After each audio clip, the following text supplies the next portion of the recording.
This was me before I enrolled in Fodax Training Academy. I come on stage and I go blank.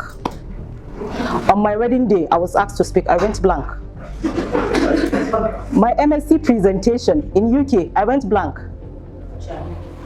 At work, I go blank.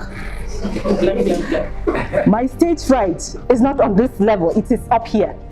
My veil practically would be shaking like this. I don't like speaking in front of people. My name is Haziza. I was a student of Fodax Training Academy. I enrolled in August 2021, September 2021 for public speaking classes, and November for advanced public speaking classes. And I'm the ambassador of Fodax Training Academy.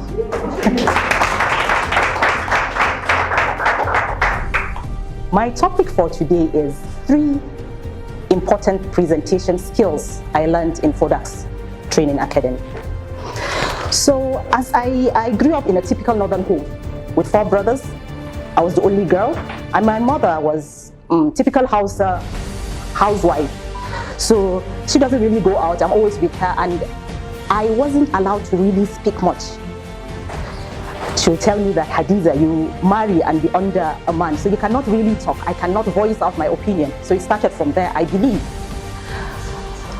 In primary school, I don't go for debates. I don't participate in debates. I participate in quizzes, but not debates. Secondary school, the same thing. University, during my defense, I started crying.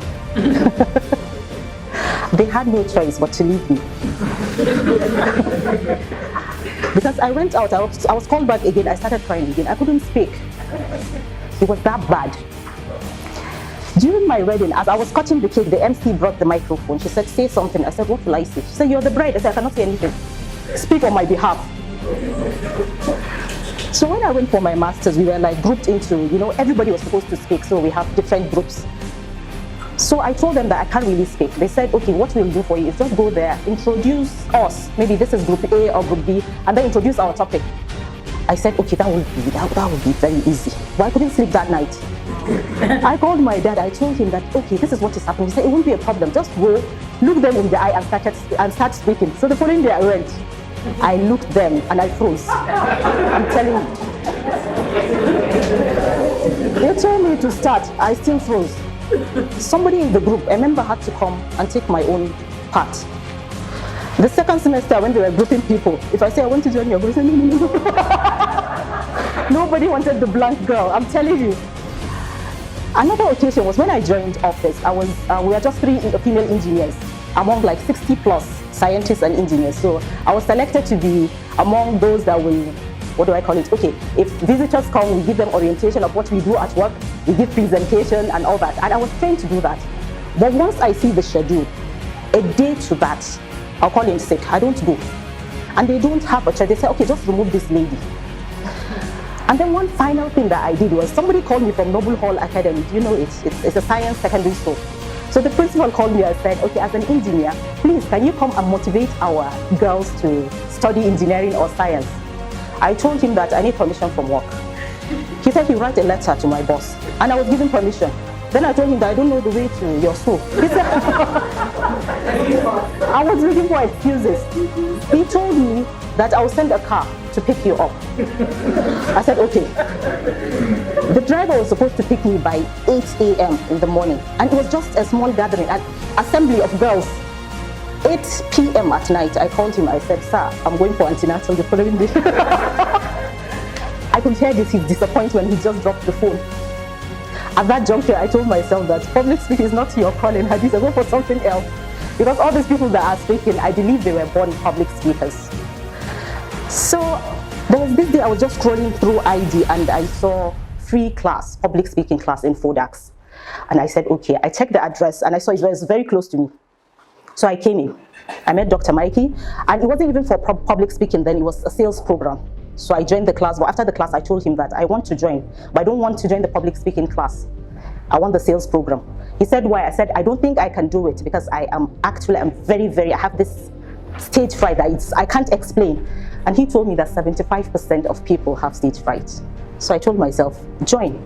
The same 2 legs that carried you in, if you cannot do it, go out. That's the least I could do.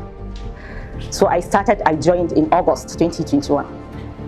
we were taught how to give presentations, we were given lectures, but it was the practicals that really had an impact on me. The three most important things that I believed had an impact on me, that I'm able to stand here and speak, are: number one, how to overcome stage fright and build self-confidence. Number two, how to structure your presentation, any presentation, not just presentation that will come, conversation with your people, how to structure, what will you say or what will you not say. Then the third one, how to research a topic, any topic, whatsoever it is. So fast forward, when I joined the advanced class, I couldn't finish because I started my PhD program in peace and conflict studies. I'm an engineer, but I changed the field. So the first day I entered, they told us that no lectures, seminar presentation. I said, oh my God. When we were given topics, what did I do? I brought out my notes. And the first thing I saw was, Dr. Mikey told us, if you have academia in your audience, be humble and research your topic. So that was what I did. I researched my topic. I practiced in front of my kids. I practiced in front, even yesterday as I was practicing, my 5-year-old came in and she saw me looking at the ceiling and she was like, what's wrong with you, Mom? I was actually practicing. I used the lessons I learned here and I gave my presentation. When I went, the fear was still there. Like my colleague said, there's this butterfly, I still felt it. But they didn't notice. Why? After the presentation, people met me and asked me if I was me, Haziza, a teacher or a lecturer. That the way I was speaking, I said me. Another said, how I wish you could present my paper for me. And the professor himself looked at me and said, excellent. I will forever be grateful to Dr. Mikey and for that training academy. So in conclusion, if stage fright is your problem, or if your job requires you to give presentations often, or you're already a public speaker that you want to polish your skills, or give sales presentations, any presentation, I believe Product Training Academy is the best place for you. Thank you very much everyone for listening.